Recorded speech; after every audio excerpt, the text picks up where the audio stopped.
les va? Bienvenidos sean todos ustedes esta tarde de miércoles a una nueva emisión de la UNAM Responde, en donde cada día echamos una miradita al quehacer científico, artístico, cultural, humanístico y deportivo de nuestra Universidad Nacional Autónoma de México.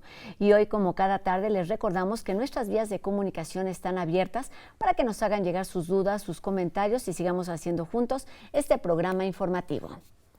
Y bueno, esta tarde platicaremos sobre una colección universitaria que recoge las experiencias en pandemia desde distintas áreas. Por ejemplo, las ciencias sociales, la salud, el medio ambiente, la educación. Quédense con nosotros para conocerla a detalle. Comenzamos.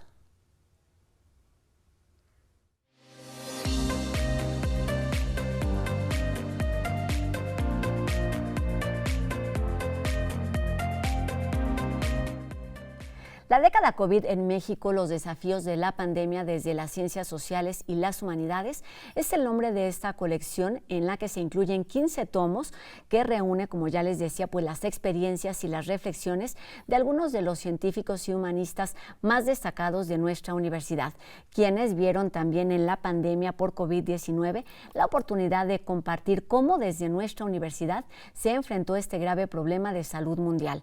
Cada uno de los temas nos llevan a conocer cómo nuestra comunidad enfrentó esta situación y también se involucró en el apoyo a las autoridades mexicanas y, por supuesto, a la sociedad en general. Y bueno, desde cada campo del conocimiento también se habla de las dificultades y los retos que están aún por atender. Y bueno, para platicar de este trabajo multidisciplinario, nos acompaña de nueva cuenta aquí en nuestras instalaciones de TV UNAM la doctora Guadalupe Valencia García, quien es la coordinadora de Humanidades, de donde surge todo este proyecto. ¿Cómo está, doctora? Bienvenida de nueva cuenta. Muchas gracias por la invitación, Rosa. Un gran gusto estar de nuevo aquí para hablar, en efecto, de la colección La década COVID en México, desde los desafíos, desde las ciencias sociales y las humanidades, es el subtítulo. Completo. Y habíamos hablado de ella. Claro, como parte de este programa de aniversario en donde hablamos de los retos y los trabajos de las distintas coordinaciones de nuestra universidad, platicamos con usted y nos platicaba de esta preparación de ejemplares y de tomos, pero le quería preguntar justamente desde el título. Han pasado 3 años desde que comenzó la pandemia y el título de esta colección se refiere a una década. ¿Cuál es el objetivo y a qué se refiere exactamente? Por supuesto. Aclaro que es un impulso de realmente una iniciativa de la Coordinación de Humanidades, pero que la idea tuvo origen en el 6º piso de Rectoría, en la oficina del rector, en alguna ocasión en la cual el rector nos llamó a poder ofrecer a la sociedad análisis, reflexiones sobre lo que estábamos viviendo desde la universidad. Ya sabíamos entonces que la universidad estaba desarrollando en algunos laboratorios protocolos para las vacunas. También sabíamos que se estaban desarrollando respiradores, gracias pues a la tradición del diseño y de la ingeniería que hay en esta universidad. Y un papel muy relevante tenían los médicos, el PUIS, dándonos certidumbre de que sobre lo que pasaba, quiero decir, dándonos certidumbre porque lo que decían los médicos de la universidad, encabezados por el doctor Samuel Ponce de León, era realmente información creíble, certera, en un mar de desinformación. Entonces fue muy útil para los universitarios, para la sociedad en general. Y además de muchas acciones que la UNAM estaba llevando a cabo, el reparto de tabletas a los estudiantes, la donación de equipos médicos en los hospitales, en fin. Y en esa ocasión yo le dije, rector, nosotros en Ciencias Sociales y Humanidades, en el subsistema, ya empezamos, ya estamos trabajando.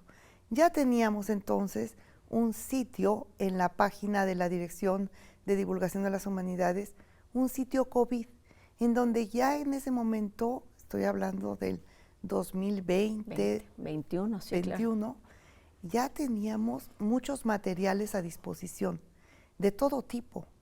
Teníamos repositorios de información, teníamos contenidos de divulgación, encuestas y los resultados de encuestas y sus análisis, ya nos habíamos echado a trabajar. Ya el COVID había sido para nosotros, y casi sin ponernos de acuerdo, un estímulo intelectual enorme, tanto para explicar, comprender, analizar, reflexionar sobre lo que estaba pasando, como para mirar los temas que ya estudiábamos ahora con una nueva lente que es yo lo digo así, en clave COVID. Y allí, se unieron a la empresa, se unieron el secretario general y también el director de comunicación social, el doctor Leonardo Lomelí, y el maestro Néstor Martínez Cristo, y entre los tres coordinamos esta colección. Le dieron cara y rostro a este papel.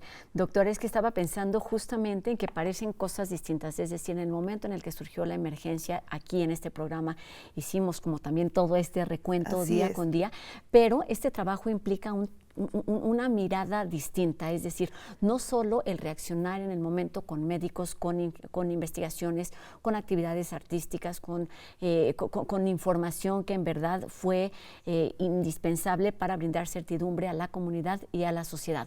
¿Qué de todo este trabajo, qué de toda esta respuesta que la universidad ha brindado está presente en estos 15 ejemplares y cómo están organizados estos 15 tomos? Sí, en estos 15 tomos participan casi 300 colegas, entre coordinadores o co-coordinadores, casi todos los tomos son co-coordinados, y autores invitados por los coordinadores de cada tomo. Es una muestra representativa muy importante de lo que veníamos haciendo y de lo que nos pusimos a hacer para poder ofrecer a la sociedad reflexiones y análisis sobre lo que estaba sucediendo. Mira, voy a referirme primero de los 15 tomos. Bueno, quiero decir que hay 14 tomos temáticos y el último tomo, el tomo 15, creo que fue una buena idea. Es un tomo síntesis, es un tomo de resumen, de los resúmenes de cada uno de los tomos. Porque antes de ir a imprenta hicimos un seminario en el cual los coordinadores presentaron en 10 páginas la síntesis de sus tomos, sus hallazgos, sus conclusiones, en fin, lo que consideraron más relevante, tanto en términos de lo que analizaron, como en términos del diseño de recomendaciones de política pública. Claro. Ahí está plasmado. Y entonces, con esas 10 páginas de los 14 tomos, armamos el tomo 15. Si uno lee el tomo 15, si uno acude al tomo 15, uno puede tener muy rápidamente, en un par de tardes, una visión global de lo que sucedió. Desde luego no agotan los 15 tomos todo lo que hemos hecho y seguiremos haciendo. No es lo único, pero sí es una muestra muy representativa. Y comienzo por hablar del tomo, es el tomo 14, que a lo mejor, ahora lo pienso, podría haber sido el tomo 1, pero no importa. El tomo 14 está dedicado a la sustentabilidad o sostenibilidad, como le llaman algunos colegas, al cambio climático, al papel de la relación sociedad-ambiente para ir al origen mismo de la pandemia. La pandemia, si queremos ir a su origen, tenemos que hablar de cambio climático, de devastación de zonas naturales, de expulsión de especies endémicas, de afectación, pues, del medio ambiente, de la naturaleza, dicho de manera muy rápida, de un abuso de nosotros, humanos, hacia la naturaleza, que hoy nos lo cobra con estas que se llaman zoonosis, que son las formas de transmisión de enfermedades infecciosas de animales a humanos, y que fue una pandemia, todos lo sabemos, muy importante, que marcará el siglo, claro. Por lo menos una década de afectaciones tenemos, y está analizada con lujo de detalle allí en ese tomo. coordinado por el doctor Ken Oyama y otros co-coordinadores, y está analizado allí por ecólogos, biólogos, por los colegas que se dedican a las ciencias de la vida y que nos dan un panorama de ese origen, que es importantísimo porque tendríamos que pensar en cómo cambiar nuestros modelos civilizatorios. Hablar de una crisis civilizatoria es importante y que nos lleve a reflexionar en nuevos modos de vida, nuevos modelos de vida, porque si no, estas crisis seguirán repitiéndose. Y cada vez de forma además también pues más agresiva o quizás más constante. Rosa.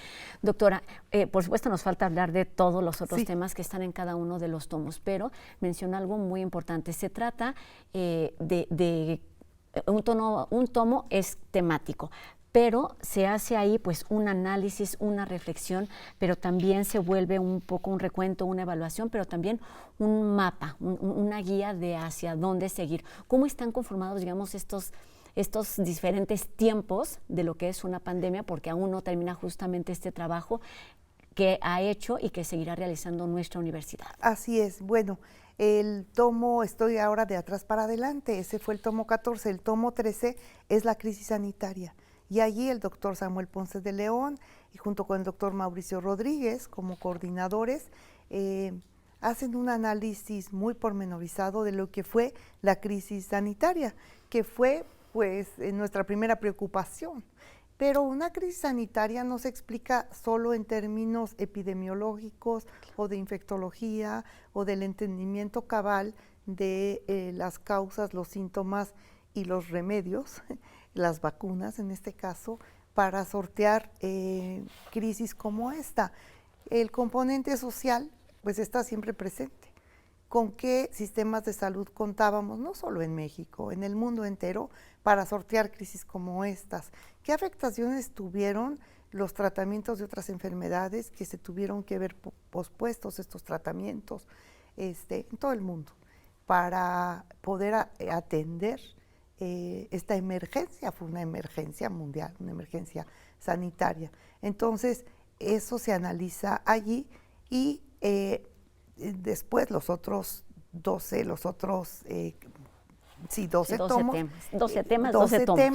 tomos. Voy a mencionar muy rápidamente los temas sin mencionar a los coordinadores porque llevaría mucho tiempo. El primero se llama Pandemia y desigualdades sociales y económicas en México, el tema de las desigualdades. Claro. El segundo, que no es solo un tema de economía, no es solo un tema económico, es un tema social evidentemente. ¿No? El segundo es el mundo del trabajo y el ingreso, porque trabajo e ingreso se vieron afectadísimos. Y es parte también de esta trama de las desigualdades, porque más que hablar de desigualdad, debiésemos hablar de la trama de las desigualdades. Lo dice una colega querida, que es la secretaria ejecutiva de Claxo en Argentina, las desigualdades se entraman, se potencian una a otra, hacen un entramado que hace difícil su superación y tenemos que analizarla y hablar de ella. Y dice esta colega, hablemos de la desigualdad sin acostumbrarnos a ella. Claro. Siempre buscando las maneras de, de buscar formas de mayor igualdad, de mayor justicia, de redistribución, etcétera. Entonces, el mundo del trabajo y del ingreso, que es el tomo 2, pues analiza todas las afectaciones, pero también los cambios en el mundo del trabajo. El mundo del trabajo cambia mucho también. Claro, las dinámicas cotidianas. Las dinámicas cotidianas, tenemos nuevas formas de empleo.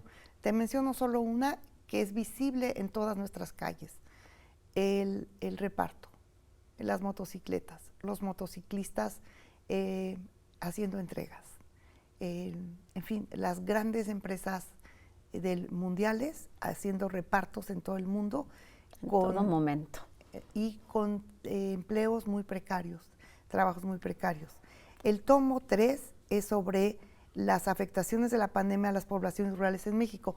Es un tomo especialmente interesante, porque allí muestra que, si bien fueron poblaciones muy afectadas, son de por sí poblaciones vulnerables, las poblaciones rurales, campesinas, indígenas, se vieron beneficiadas, bueno, o por lo menos no se vieron beneficiadas, lo estoy diciendo de una forma poco correcta, pudieron tener el sostén de las remesas y además echaron a andar una vez más formas de solidaridad y formas de comunitarismo que ya son parte de sus vidas. Entonces sortean las crisis de otra manera, mucho más comunitaria, mucho más solidaria. Ojalá estas cosas sí se sigan replicando en niveles más extensos. Eso ellos lo reportan muy bien en este tomo. Otro tomo es sobre Estado de Derecho y es un tomo también interesantísimo porque el COVID también afecta al Estado de Derecho y a los derechos sociales y humanos. En su momento, el Instituto de Investigaciones Jurídicas puso también una plataforma de servicio para las afectaciones que en términos de vivienda, trabajo, salud, trajo aparejada la crisis sanitaria, que fue una crisis social. El tomo 5 es sobre salud mental, afectividad y resiliencia. Es un tomo también interesantísimo que muestra resultados de encuestas sobre, depresión, ansiedad, en fin, afectaciones que de manera individual, pero que también tienen expresiones colectivas, se dieron en todo el mundo, Claro. Ahí sí. Las otras pandemias que se aceleraron con esta situación. Sigue Los Imaginarios de la Pandemia. Sigue Los Imaginarios de la Pandemia, un tomo que parte de una encuesta, en donde además de la encuesta hay grupos focales, y es el análisis de las subjetividades en torno a la pandemia. Hay un capítulo, por ejemplo, en este tomo sobre los antivacunas. ¿Qué mueve a una persona, que en México fueron muy pocos, hay que decirlo, qué mueve a alguien a decir yo no me quiero vacunar, soy antivacunas?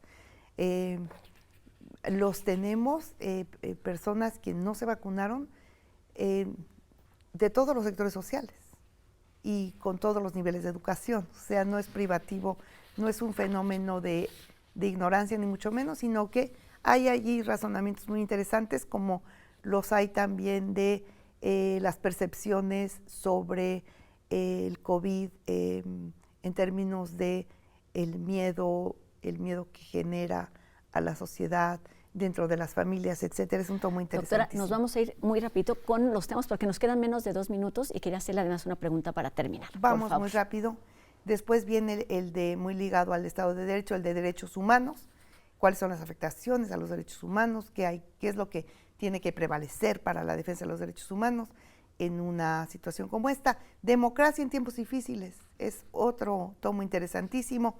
Género, violencia, tareas de cuidado y respuestas sociales a la crisis es el tomo 9. El 10 se dedica a la educación, conocimiento e innovación. Aquí sí las transformaciones llegaron para quedarse, muchas de ellas. Luego, reflexiones desde la ética y la filosofía. Y cuando yo antes decía análisis, explicaciones, reflexiones, justo lo hacía para dar lugar a que la ética y la filosofía también tengan su voz y su decir sobre lo que está sucediendo. Y el tomo 12 sobre ciudades mexicanas y condiciones de habitabilidad en tiempos de pandemia. Y ya hablé sobre los últimos y también sobre el tomo global, el 15. En pocas palabras, doctora, pues el trabajo que refleja lo que día a día realiza y ha hecho nuestra universidad desde muy distintas áreas del conocimiento. Se trata de un trabajo de investigación, de difusión, de divulgación, de acompañamiento. ¿Cómo o por qué esta colección sería de utilidad? ¿Cómo podría ser aplicada también para las siguientes generaciones, doctora, para terminar? Mira, queda como testimonio para las siguientes generaciones de lo que sucedió y cómo fue visto, cómo fue analizado. Dentro de un conjunto de otros trabajos, pero he visto pocos de la magnitud de ¿no? De que realmente sean tan interdisciplinarios y que toquen todos los temas. Es un material de consulta, desde luego, para académicos, para investigadores, para estudiantes interesados en los diversos temas que aquí se analizan, y desde luego para, por ejemplo, candidatos a puestos públicos, a puestos de elección popular. Por ejemplo, el próximo año tendría que estar en manos esta colección de las y los candidatos a la presidencia de la República, para que, pues no solo para que vean lo que la UNAM aporta a la nación en términos de conocimiento, sino cuál es la situación del país y cuáles son los escenarios en, por lo menos, esta década, la década de los años 20 del siglo XXI, que se inicia justamente en marzo de 2020. Que esta es una de las prioridades, justamente saber hacia dónde vamos, cómo no perder de vista las particularidades de cada uno de los temas y de las necesidades, entendiendo que estamos hablando de una situación colectiva, doctora. Sí, y Rosa, es por un lado lo que podemos hacer con estas afectaciones, lo que podemos hacer para prevenir nuevas crisis así, pero de manera muy importante quiero señalar que el tomo 15 se llama Las enseñanzas de la pandemia. También para darle un giro positivo, constructivo y decir, hacer un impas de pronto, intelectualmente hablando, un momento de reflexión en donde nos preguntamos cuáles son las enseñanzas de la pandemia que nos puedan permitir ser mejores como sociedades. Ahí yo creo que está la clave. ¿Cómo construimos a partir de esto?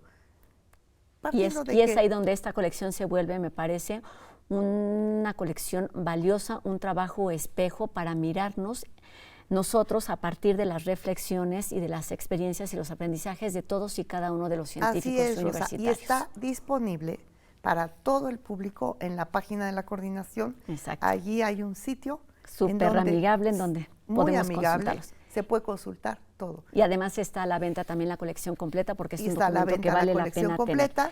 tener. Pues sí, ahí está la invitación, doctora. Seguiremos hablando sobre este tema porque las ciencias sociales y las humanidades nos importan y nos importan mucho, al menos en esta universidad.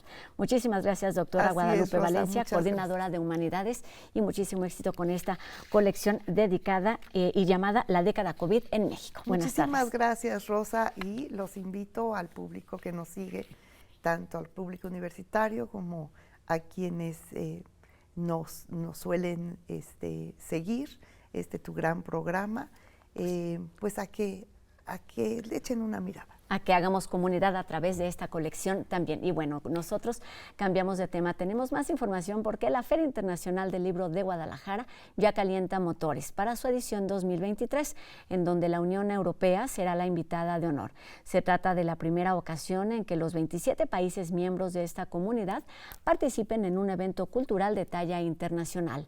El lema con el que compartirán lo más destacado de su producción literaria y cultural es Construyendo una Unión de Culturas, y bueno, del 25 de noviembre al 3 de diciembre se llevará a cabo este encuentro que busca tender puentes entre continentes a partir de un programa extenso en donde pues se muestra la diversidad y la riqueza creativa, cultural e histórica de los Estados miembros y sus 24 lenguas oficiales, tradición y modernidad, que estarán representados en un pabellón inspirado, por supuesto, en la inclusión, la sustentabilidad y la belleza.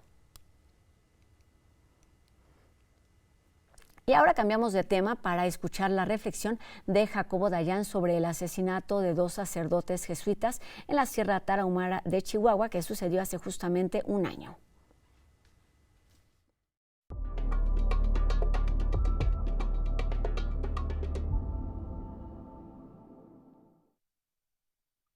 Buenas tardes. Se cumplió un año del asesinato de 2 jesuitas y otra persona en la Sierra Tarahumara, en Chihuahua. A un año lo que hay es el ajusticiamiento, el asesinato de una de las personas presuntamente responsables de este asesinato. Una estampa fiel de lo que ocurre en nuestro país. No hay justicia, lo que hay es violencia. Lo que hay es el asesinato del presunto responsable a manos de propios grupos del crimen organizado. La Sierra Tarahumara es un reflejo de lo que ocurre en el país ya por 3 sexenios. Connivencia, vínculos entre grupos criminales y actores estatales de los 3 niveles de gobierno y un Estado incapaz de garantizar seguridad, verdad y justicia. La ley de la selva. Asesinato por asesinato. El llamado, evidentemente, es a una agenda de verdad, justicia y seguridad, continuar haciendo lo mismo, es decir, manteniendo los niveles de impunidad, la militarización de la seguridad pública, y solamente voltear a estos eventos en el momento en que son coyuntura y verlos como hechos aislados nos tiene donde estamos. Ahora que se avecinan campañas presidenciales, tendría que ser una exigencia ciudadana, los cómo, más allá de las buenas intenciones, y salir de las fórmulas que sabemos han fracasado. Hasta ahora, las estrategias de seguridad por 3 sexenios han fracasado y no hay voluntad política por acabar con la impunidad. Ese tendría que ser la exigencia ciudadana. Buenas tardes.